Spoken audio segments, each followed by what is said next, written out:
Hey everyone, so good morning to all of you and welcome to logic Pathshala. सो आज एक बहुत ही ज़्यादा इम्पॉर्टेंट टॉपिक पे डिस्कस करने वाले हैं, जो टॉपिक है यूनेस्को वर्ल्ड हेरिटेज साइट, जिसमें रिसेंटली इंडिया की 6 प्लेसेस को शॉर्ट लिस्टेड किया है। अब ये क्या मतलब होता है शॉर्ट लिस्टेड का, क्या ये हेरिटेज साइट बन गई है या नहीं बन गई है, ठीक है, और क्या प्रोसेस होती है अगर इंडिया की कोई साइट यूनेस्को की वर्ल्ड हेरिटेज साइट में शामिल होगी तो उसकी प्रोसेस क्या होती है, ठीक है, और ये कौन सी 6 साइट हैं जिनको शॉर्ट लिस्टेड किया गया है। तो सारी चीज़ों को यहाँ पर हम जल्दी से एक्सप्लेनेशन करेंगे, ताकि ये जो छोटा सा टॉपिक है, क्योंकि रिसेंटली अगर कोई साइट शॉर्ट लिस्टेड हुई हो या कोई साइट एड ऑन हुई हो, ये दोनों ही बहुत ही ज़्यादा इम्पॉर्टेंट टॉपिक है, ठीक है। तो ज़्यादा बातें ना किए बिना चलिए शुरू करते हैं आज की वीडियो को। अगर आपको ये कॉन्सेप्ट अच्छा लगे तो प्लीज़ वीडियो को लाइक करें, आप इसे शेयर करें सभी के साथ। Also do subscribe the logic पाठशाला चैनल। सो चलिए फिर स्टार्ट करते हैं। सबसे पहले देखो, हम ये देखते हैं, आपने ये न्यूज़ देखी होगी, द हिंदू की न्यूज़ है। इसमें बताया है कि 6 UNESCO heritage site added in India, ठीक है। तो इनको शॉर्ट लिस्टेड किया गया है। अभी एक पूरी तरीके से हेरिटेज साइट में शामिल नहीं हुई है, ठीक है। अब सिंपली हम छोटा सा बेस इस टॉपिक का समझ लेते हैं कि वर्ल्ड हेरिटेज साइट होता क्या है भैया, एक्चुअली ये बात, ठीक है। देखो, हेरिटेज मतलब क्या होता है, आपकी जो संस्कृति है, आपकी जो सभ्यता है, जो आपको अपने पूर्वजों से मिली है और जिसको आप नेक्स्ट जनरेशन में ट्रांसफ़र कर रहोगे, या उनके लिए आप वो चीज़ क्या करोगे, प्रोटेक्ट करोगे, ठीक है, एक तरीके से। तो वर्ल्ड हेरिटेज साइट कुछ कल्चरल भी होती है, कुछ नेचुरल्स भी होती हैं, नेचुरल साइट्स भी होती हैं, और ये ऐसी साइट होती हैं जो अपने आप में आउटस्टैंडिंग यूनिवर्सल वैल्यू रखती हैं, ठीक है। इसका मतलब क्या हुआ, इनका अपने आप में कुछ महत्व होता है, अपने आप में ये यूनिक होती हैं, ठीक है, और इनको प्रोटेक्ट करना बहुत ज़रूरी होता है। तो ऐसी साइट्स को यूनेस्को क्या करता है, अपनी वर्ल्ड हेरिटेज साइट में ऐड ऑन कर लेता है, ठीक है। याद रखिएगा, मेन इसका एम यही है। देखो, जितनी भी ऐसी जो प्लेसेस हो गई, आप कह रहे हो, चाहे कल्चरल हो चाहे नेचुरल हो, around the world, not only कि इंडिया में ही ये चीज़ होगी, अराउंड दी वर्ल्ड कहीं भी, जो बहुत ही उत्कृष्ट वैल्यू रखती हूँ ह्यूमैनिटी के लिए, बहुत आउटस्टैंडिंग वैल्यू रखती हूँ, और जिनको ये प्रोटेक्शन की बहुत ज़रूरत हो, ठीक है, जिनको प्रिजर्वेशन की बहुत ज़रूरत हो, तो उन सभी को यहाँ पर क्या किया जाता है, एड ऑन किया जाता है। और इसका एम भी यही होता है कि हम नेक्स्ट जनरेशन के लिए इसको प्रोटेक्ट कर सके, ठीक है। तो ये वर्ल्ड हेरिटेज साइट और इसका एम होता है। अब ये जो आप कह लो कि कन्वेंशन हुआ था, ट्रीटी हुई थी, ये हुई कब, एक्चुअली यूनेस्को ने इसको शुरू कब किया। तो देखो, यूनेस्को की जो वर्ल्ड हेरिटेज कन्वेंशन आप इसे बोल लो, ये एक इंटरनेशनल ट्रीटी हुई। ये हुई कब, 1972। तो ईयर आप लोग ध्यान रखिएगा, ईयर से क्वेश्चन बन सकता है कि ये ट्रीटी कब हुई, तो आपका आंसर हो जाएगा 1972। अब ये तो हमारी इंटरनेशनल लेवल पे हुई ना, लेकिन हमारी इंडिया में कब इसको अपनाया गया, आप एक पहलू, या फिर हमारा इंडिया जो है वो इसमें कब एक्टिव मेंबर बना, वो बना 1977 में। 2 क्वेश्चन बन गए आप लोगों के लिए। तीसरा क्वेश्चन, अभी प्रेजेंट में इंडिया की कितनी हेरिटेज साइट शामिल हैं वर्ल्ड हेरिटेज कन्वेंशन में यूनेस्को की, तो इंडिया की 38 साइट्स इसमें शामिल है। मैंने इस पर ऑलरेडी वीडियो बना दी है, अगर आपने वीडियो नहीं देखी तो मैं आपको डिस्क्रिप्शन में लिंक दे दूंगी, ठीक है।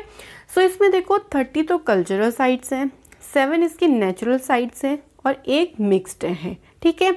अब आप मुझे यहाँ पे एक क्वेश्चन बताएंगे, ये क्वेश्चन आपका होमवर्क समझ लीजिए, आप मुझे कमेंट करके बताइएगा कि रिसेंटली, चाहे 2020 की बात कर लो या 2021 में, क्या कोई साइट इस लिस्ट में शामिल हुई है तो कौन सी हुई है, ठीक है, ये आपको मुझे कमेंट करके बताना है। तो देखिए, अभी मैंने आपको क्या बोला था कि यूनेस्को की टेंटेटिव लिस्ट में 6 अभी साइट को शामिल किया गया है। तो एक बार हम उनका नाम देख लेते हैं। ये इंग्लिश में है, हिंदी वाली स्लाइड भी इसी में ही इंक्लूड है, तो कोई प्रॉब्लम नहीं होगी कि इंग्लिश और हिंदी में नेम सेम ही होते हैं। देखो, ये आपको 6 के 6 नाम याद रखने हैं, ठीक है, क्योंकि अभी भैया इस पर 1 साल काम चलेगा पूरा। उसमें से सिलेक्ट करी जाएगी कि कौन सी एड ऑन करेंगे या नहीं करेंगे, ठीक है। तो नाम एक बार पढ़ लेते हैं। देखो, गंगास घाट ऑफ वाराणसी, वाराणसी में जो गंगा घाट है।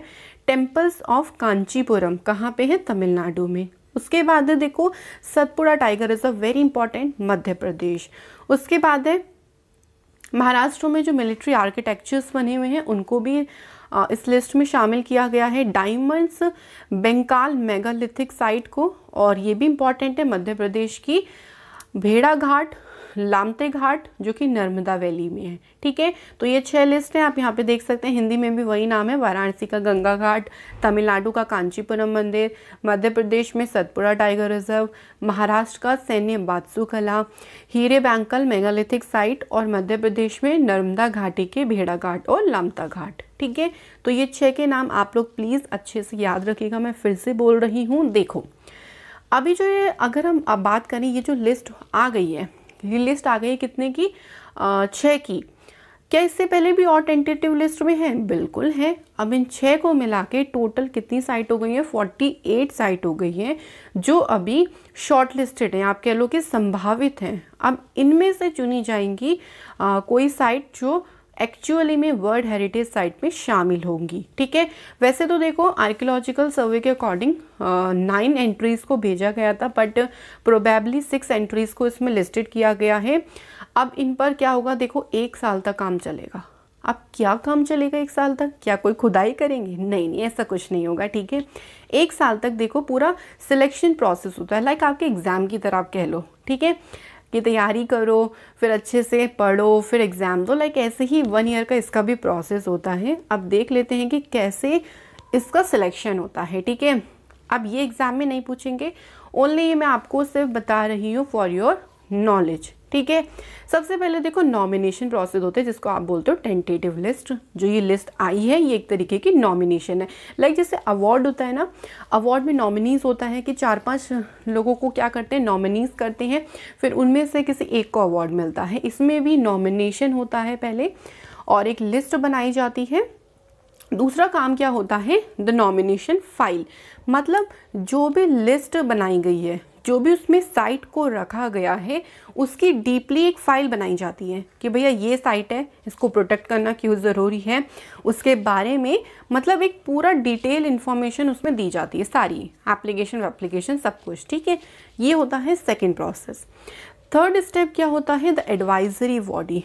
अब जो आपने फाइल भेजी उस पर 3 एडवाइजरी बॉडी क्या करती हैं, अपना मतलब वो अपना एक तरीके से सिलेक्शन देखती हैं, या फिर आप कह लो कि उसको पूरा पढ़ती हैं, है ना, कि इस लिस्ट में जो साइट्स के बारे में बताया गया है एक्चुअली वो क्या है, उन पर काम करती हैं। एडवाइजरी बॉडीज़ कौन सी, ICOMOS, IUCN और ICCROM। ठीक है, ये 3 बॉडीज़ उस पर पूरा वर्क करेंगी। उसके बाद उसके बाद क्या प्रोसेस होती है, द वर्ल्ड हेरिटेज कमेटी। तो ये जो एडवाइजरी कमेटी है, ये शॉर्ट लिस्टेड करके क्या करेंगे, वर्ल्ड हेरिटेज कमेटी को भेजेंगी कि भैया ये हैं, आप इसमें से देख लीजिए।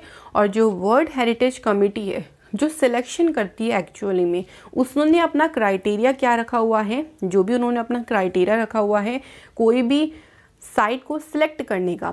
जैसे आपके एग्जाम में क्राइटेरिया होता है, अगर मान लीजिए आपका टीचिंग का एग्जाम है तो क्राइटेरिया क्या मांगेंगे कि भैया आपके पास कोई भी ग्रेजुएशन डिग्री होनी चाहिए, आपके पास BEd होना चाहिए, लाइक इस तरीके का इन्होंने भी अपना क्राइटेरिया रखा हुआ है। वो आपको याद करने की ज़रूरत नहीं है कि हमें क्या चीज़ चाहिए, हम क्या चीज़ देखेंगे, जिस बेस पे हम उस साइट को अपनी हेरिटेज साइट में शामिल करेंगे यूनेस्को की। ठीक है, तो वो सारी प्रोसेस करके उसमें से ये चुनेंगे कि अच्छा इसको बहुत ज़रूरत है, ये हमारे क्राइटेरिया पे खड़ी उतर रही है, इसको हम प्रोटेक्ट करेंगे, पूरा अच्छे से कंजर्व करेंगे, तो इस साइट को हम चुनते हैं। ठीक है, तब जाके ऐड होती है वर्ल्ड हेरिटेज साइट में शामिल होती है कोई साइट। ठीक है, तो इतना लंबा चौड़ा प्रोसेस होता है भाई, इसका डायरेक्टली नहीं होता कि हाँ इंडिया ने अपनी कोई भी भैया देखो साइट भेज दी और यूनेस्को ने बोला अच्छा ठीक है इसको हम ऐड कर लेते हैं। नहीं, ऐसा नहीं होता है, बहुत सारी जांच पड़ताल उस पर करी जाती है,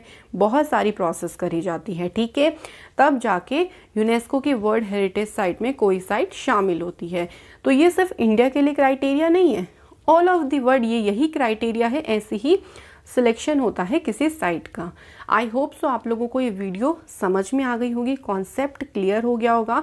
ऐसे ही कुछ इंपॉर्टेंट टॉपिक को लेके अगर आप चाहते हैं वीडियो तो आप मुझे कमेंट कर सकते हैं। कोई भी टॉपिक रिसेंटली का, करंट अफेयर्स का, जीके का, जो भी आप लोगों को समझ नहीं आ रहा हो तो मैं कोशिश करूँगी उसको आसान लैंग्वेज में समझाने का।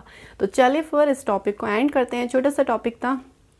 कल की वीडियो में मिलूंगी, यानी नेक्स्ट वीडियो में मिलूंगी आप लोगों से। और आप लोग मुझे इंस्टा पर भी फॉलो कर सकते हैं। डेली वहाँ पे मैं आप लोगों के लिए क्वेश्चन देती हूँ, तो आप लोग उसका आंसर ज़रूर करें। Thank you so much for watching this video.